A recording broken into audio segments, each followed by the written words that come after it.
planet Mercury is the least studied planet in the solar system. The last scientific mission to visit Mercury was the space probe Mariner 10 in the 1970s, whose discoveries cried out for more information. Mariner collected information on about half the planet's surface, discovered Mercury's magnetic field, and first detected atmospheric species. The MESSENGER mission, which is short for Mercury Surface Space Environment Geochemistry and Ranging, will answer many questions. Launched August 3, 2004, MESSENGER will arrive in orbit about Mercury on March 18, 2011. Dr. Sean C. Solomon is the principal investigator for the MESSENGER mission. In the following presentation, Dr. Solomon discusses Mercury, the MESSENGER spacecraft design, what it takes to survive such close proximity to the Sun, MESSENGER's extended orbital dance with Mercury, and the scientific questions that drive such a mission.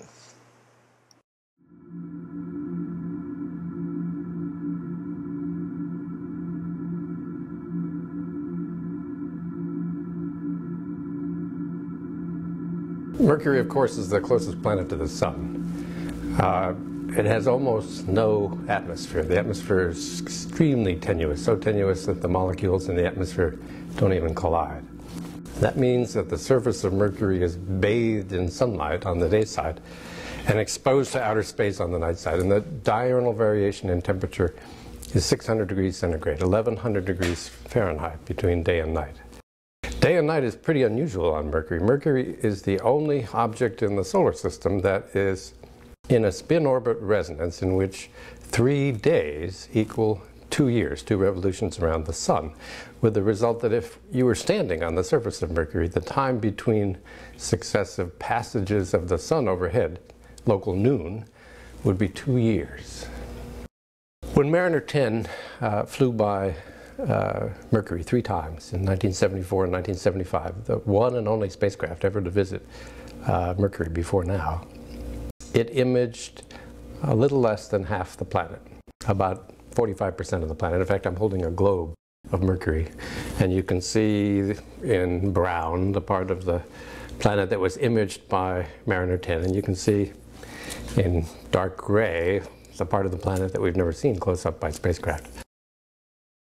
On the basis of these images of the half that Mariner 10 saw, the geological history of the planet has been somewhat worked out. To the surprise of many, the entire surface is heavily cratered. And to the extent that we are able to extrapolate what we know about the rate of cratering of planetary surfaces by comets and asteroids over the history of the solar system, this surface looks older than that of any other terrestrial planet, even than our own moon. Meaning that if there was volcanic activity, it was confined very early in the history of the planet. What tectonic deformational activity we can see was also confined very early. And most of the recent geological events on the surface of the planet have been more and more impact craters. So you've got this very ancient surface in terms of internal geological processes. But the paradox is that the core and the present magnetic field tell us that the interior is active today. So how to reconcile this ancient surface with this active, dynamic interior is one of the mysteries that's been with us since Mariner 10.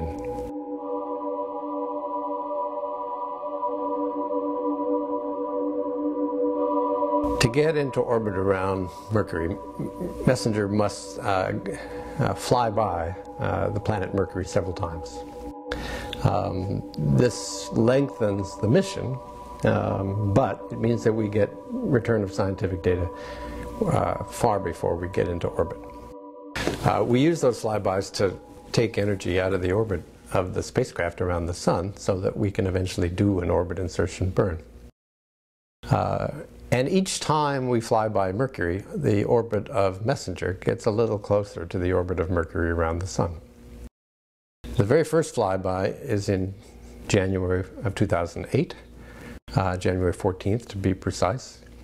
The second flyby is a little, nearly 9 months later, in October 2008. The third flyby is 11 months after that, in September of 2009. And then the fourth encounter is 18 months after the third flyby. So those encounters are getting farther and farther apart because MESSENGER is matching its speed more closely to that of Mercury around the Sun, and so it takes longer to catch up each time.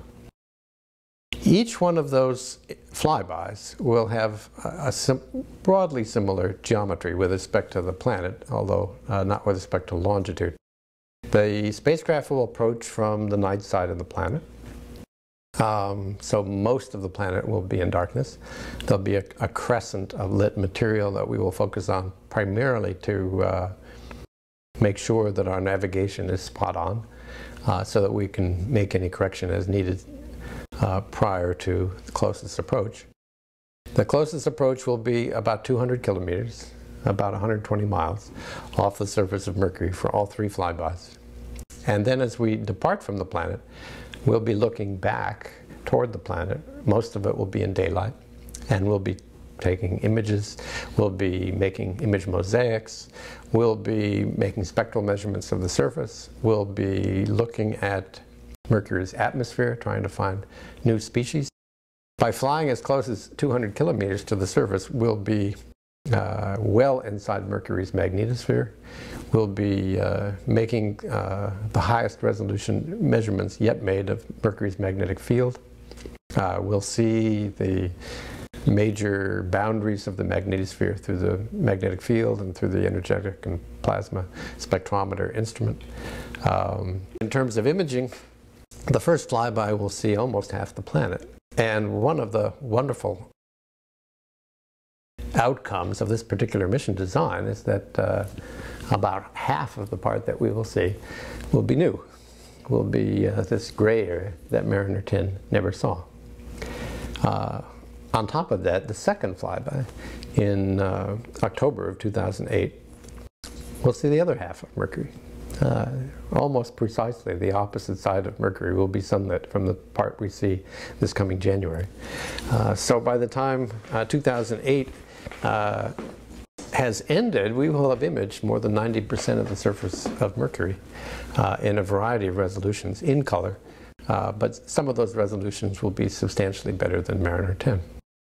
At each flyby, because of limitations on spacecraft pointing, because we're using the spacecraft to point a lot of our instruments, we won't have data from the flyby immediately. We'll be taking observations for something like 2 days on either side of closest approach. And it'll be 2 or 3 days after closest approach before the first data can be played down.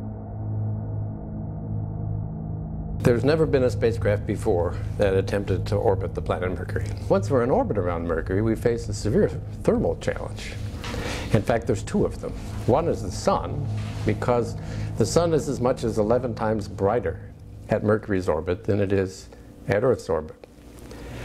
And MESSENGER solves that with a shade, a parasol. This sunshade made out of a ceramic silicate cloth is such a good insulator that the sun-facing side is 350 degrees centigrade at Mercury's closest approach to the Sun, but the backside, where all the instruments are, where all the electronics are, stays at room temperature. And so we can use conventional electronics in these systems. We can't do that with the solar arrays. The solar arrays must face the Sun. They're the source of power on the spacecraft. So we had to go to some special designs with electronics that could withstand high temperatures, to the use of mirrors, which you see here alternating with the solar cells on these panels to reflect a lot of the solar energy. And we also needed to articulate the solar rays so that as we got close to the Sun, we could control temperature by their angle. But I said there were two thermal hazards at Mercury, one being the Sun, the other is Mercury itself. Because the Mercury surface in daylight is so hot, more than 400 degrees centigrade, it radiates that heat back out. And we can't shield ourselves from Mercury. We are, after all, studying the planet. We need to face the surface. And so a variety of clever thermal designs on instruments, on the choice of orbit, on the timing for when we go into orbit relative to day and night, all factored in to deal with the high temperatures for Mercury.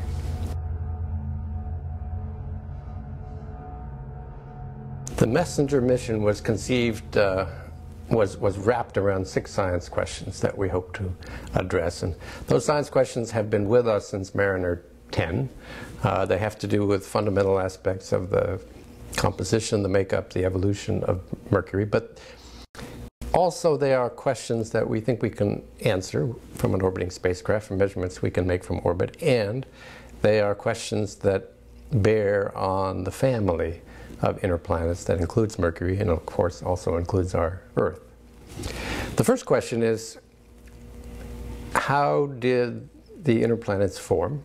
And in particular, what process contributed to their differences in composition, and how did we end up with one planet, mostly iron metal? Because we believe that all the planets formed at about the same time, about 4.5 billion years ago. And in the case of the inner planets, they formed by common processes. And yet the outcomes we know are very different. We live on a planet with a wonderful climate and water oceans. Venus is a planet with a massive CO2 atmosphere and a runaway greenhouse that leaves the temperatures extraordinarily hot. In fact, it's the hottest surface temperature of any of the planets, even hotter than Mercury.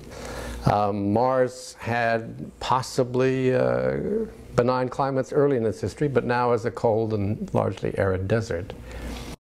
And Mercury, heavily cratered Mercury, ended up with this huge core, a core occupying more than 60% of the mass of the planet. And the question is why? And there are different ideas. And what's nice about the ideas is we can test them. We can test them from orbit because the different ideas predict different outcomes for the chemistry of Mercury's surface material that we can sense with geochemical remote sensing instruments, such as the ones we carry on MESSENGER, from repeated measurements in orbit around the planet. The second question that we want to address is the geological history of Mercury. In particular, is the geological history of the side we haven't seen, similar to the side we have. With higher resolution color images on a global basis, can we see features that are diagnostic of geological processes that Mariner 10 missed, like evidence for volcanic activity, volcanic flow fronts, volcanic vents? Are there features on the side we haven't seen that are different? Could the two hemispheres have had a somewhat different history? It's not an astonishing outcome when we remember the history of exploration of Mars and of the Moon, that opposite hemispheres can be quite different. The third question we want to address is why tiny Mercury has a global magnetic field. It could be by Earth-like processes, a dynamo in a fluid outer core. It could be a fossil magnetic field that's permanently frozen in from an earlier time, because we know that the crust of Mars and the Moon has patches of magnetized crust. What makes that hypothesis a little bit unlikely, but we can't rule it out, is that Mercury's field seems to be global in scale, and so it looks like a bar magnet at the center of the planet. It doesn't look like patches of magnetized crust. So the thinking is that there's some kind of dynamo going on in a fluid outer core of Mercury, whether it's Earth-like or some more exotic dynamo, we don't know. The fourth question we're going after is the nature of Mercury's core. We know just from mean density that Mercury must be mostly core, 60% by mass. We also know from recent Earth-based radar that there's some fluid outer core. We don't know how thick. But what we're after is a proper assay of the size of the core, and if we can chase also the question of how much of the core is molten and how much is solid. To answer that question, again, requires an orbiter. We need measurements of the planet's gravitational field. We need improvements in the determination of the spin axis direction and the response of the planet to solar torques in its 88-day orbit around the Sun. The fifth question we're going after are those polar deposits. Another unusual aspect of Mercury is that the spin axis is almost perpendicular to its orbital plane. Now what that means is that if you're at one of the poles and you're down in the floor of an impact crater, you're in permanent shadow. The sun never shines on the floors of the polar craters. Earth-based radar showed us that the floors of the polar craters are covered in material that reflects radar signals and depolarizes them in a manner that is well matched elsewhere in the solar system by water ice. The same kind of effects are seen at the poles of Mars and on the surfaces of the Galilean satellites. And a leading idea, therefore, is that the polar craters are so cold because they're in permanent shadow that they can trap volatile materials like water as solids for billions of years. There are competing ideas, however, for what that volatile material might be that would be trapped in such cold floors of craters. And we've got to test the idea that what's there is water ice or some other material. And we'll do that by doing geochemical remote sensing of the crater floor material. We'll do that by looking at signatures in the high latitude atmosphere of gases coming off those polar deposits, and we'll do that also by imaging and by testing with altimetry the idea that all of the places that show these radar deposits are in fact in permanent shadow and are deep enough to be so. Then the final question we're going after is the nature of Mercury's tenuous atmosphere. We know that the materials in Mercury's atmosphere cannot be there for the lifetime of the planet. They are lost by processes that are reasonably well understood on much shorter time scales. So there must be processes for renewing that atmosphere. And we also know something about the composition.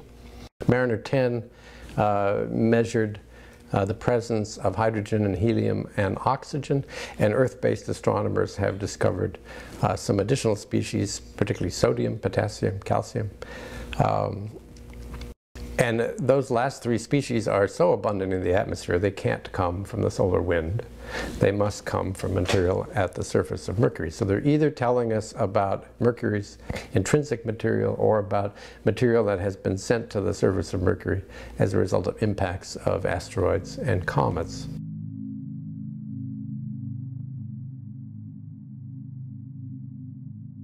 When the MESSENGER mission is over, we will have a global view of the planet Mercury. We will have mapped its entire surface, not just half. We'll have an inventory of its atmosphere. We'll know what minerals and what materials are on the surface of Mercury. We'll know enough about the geometry of the magnetic field to decide how it's created. We'll have worked out the geological history. We'll understand the magnetosphere and its time variations. We'll know something more about the size of the core. And perhaps the chemistry, we hope that the chemistry of the surface materials will tell us how Mercury ended up with such a large core. So we will have a global view of this inner planet for the first time, from the magnetosphere to the atmosphere to the surface to the interior.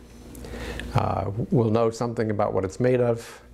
We'll know how it evolved.